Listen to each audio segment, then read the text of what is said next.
Hey everybody, it's Jason Blaha here. I thought I would sit down and do another video for you guys and gals. Let me get a sip of my water first. My beautiful radio voice going, and let's talk about this. All right, I always get questions in the comments, and people will ask me about, well look, I can only train 2 days a week, or I can only train 3 days a week. Should I increase my volumes to compensate? Should I run these really long workouts? And I'm always like, no. I don't have my lifters do that. If I have a lifter who tells me I can only get to the gym 3 days a week, I don't have them run the same weekly volumes that my lifters who go 4 days do.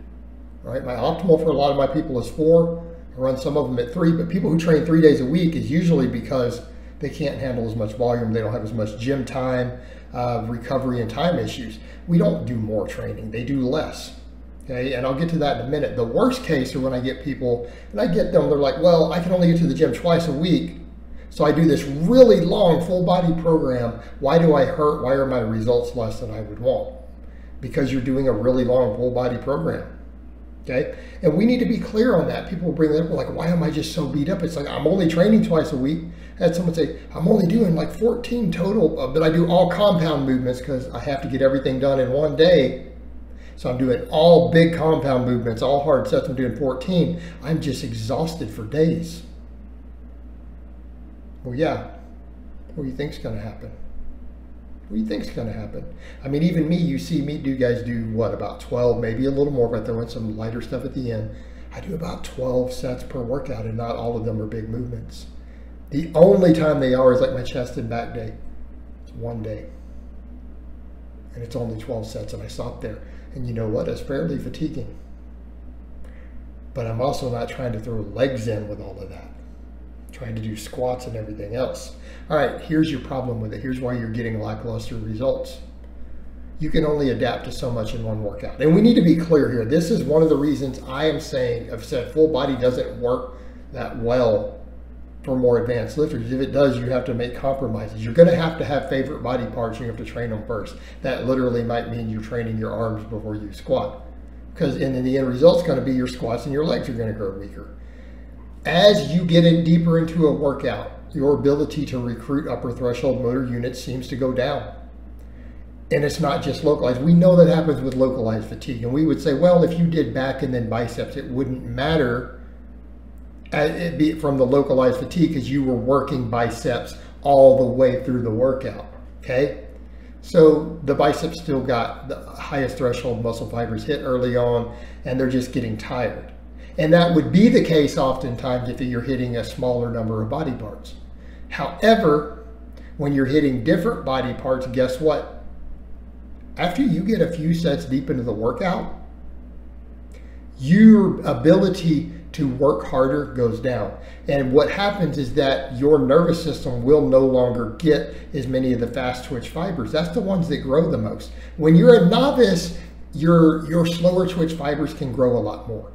The bigger you get and the stronger you get, the more that percentage changes, okay? So we need to be clear. For novices, we know fast twitch fibers grow more than intermediate and slow twitch. They do grow quite a bit, measurably more, but it's not an enormous gap. It's, you know, like double or triple, right? They grow about 3 times faster. That's not massive in the grand scheme of things, particularly because you have less of them. That's when you're a novice. So novices can get away with a little more full body in that regard because they're not as fully reliant on the highest threshold muscle fibers, okay? Not as reliant because the other stuff can grow more. But as you've been training a little while, it gets to a point to where the slower twitch fibers don't grow at all. So if that's all you're training later in the workout, zero growth, you got nothing. The intermediate grow a lot less. When you're a really advanced lifter, almost all of your muscle growth is that fast twitch fiber, almost all of it. That's where you're getting, that's why the gains are so slow, because most of your muscle fibers won't grow anymore naturally. They just stop. They've reached more or less their limit, or if they do grow, it is painfully slow. So everything is coming from like 90 to 99% of your muscle growth is coming from those fast twitch fibers.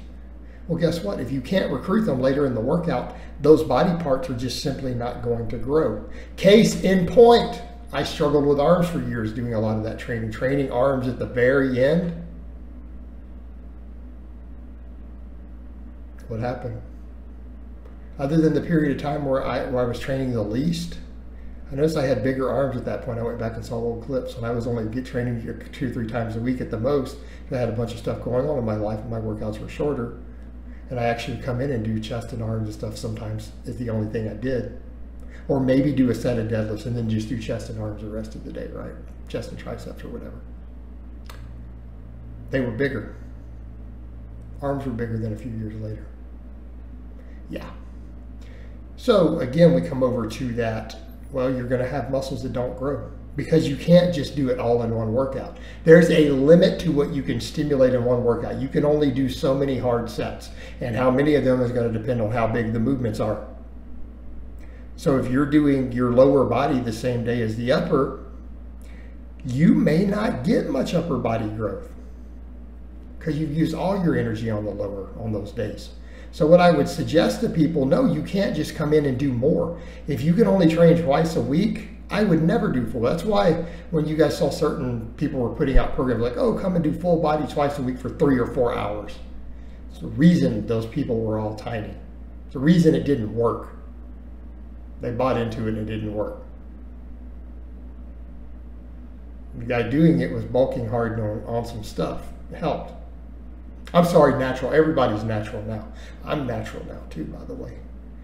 I need to officially announce that somewhere in a video. Full natty, bro. 47 full natty.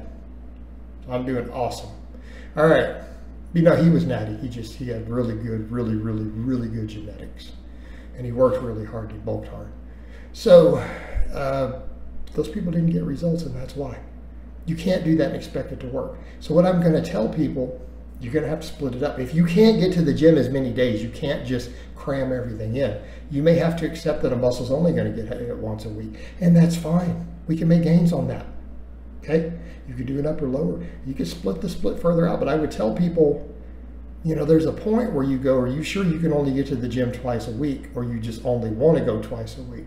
You would be better off doing 3 days with less volume per workout and split stuff up a little more, like push-pull legs or something with low volume. You would probably get better results and get less beat up than trying to do a crazy high volume full body twice a week. You would get better results. Ridiculous. Same thing with my people who do 3 days a week. It's like, well, do they do more sets? No, we do less, because there's a point where it's like, if you're only training 3 days a week, we don't want to exceed 10 sets for a muscle group. Really about 8 sets in a workout for any given muscle. Probably about all you can tolerate and really grow from if you're natural. That's probably near your upper threshold. So, you know, in that case, again, you're only training 3, we might do an upper lower or push-pull legs and still limit those sets, right?